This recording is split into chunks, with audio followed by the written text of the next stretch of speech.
Hello everyone, my name is Pop Goptam. I'm one of the owners of EAT BKK Thai Kitchen and Bar, located at Yonge Steeles in Toronto, Ontario.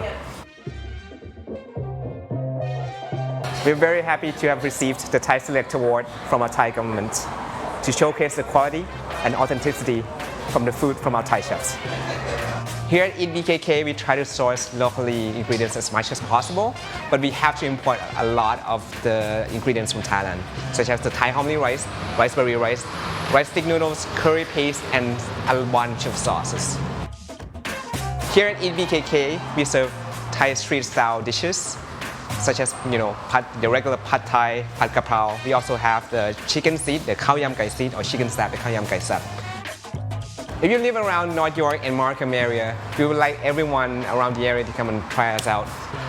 Right now we have a small patio opening, and we cannot wait until everything starts to open up.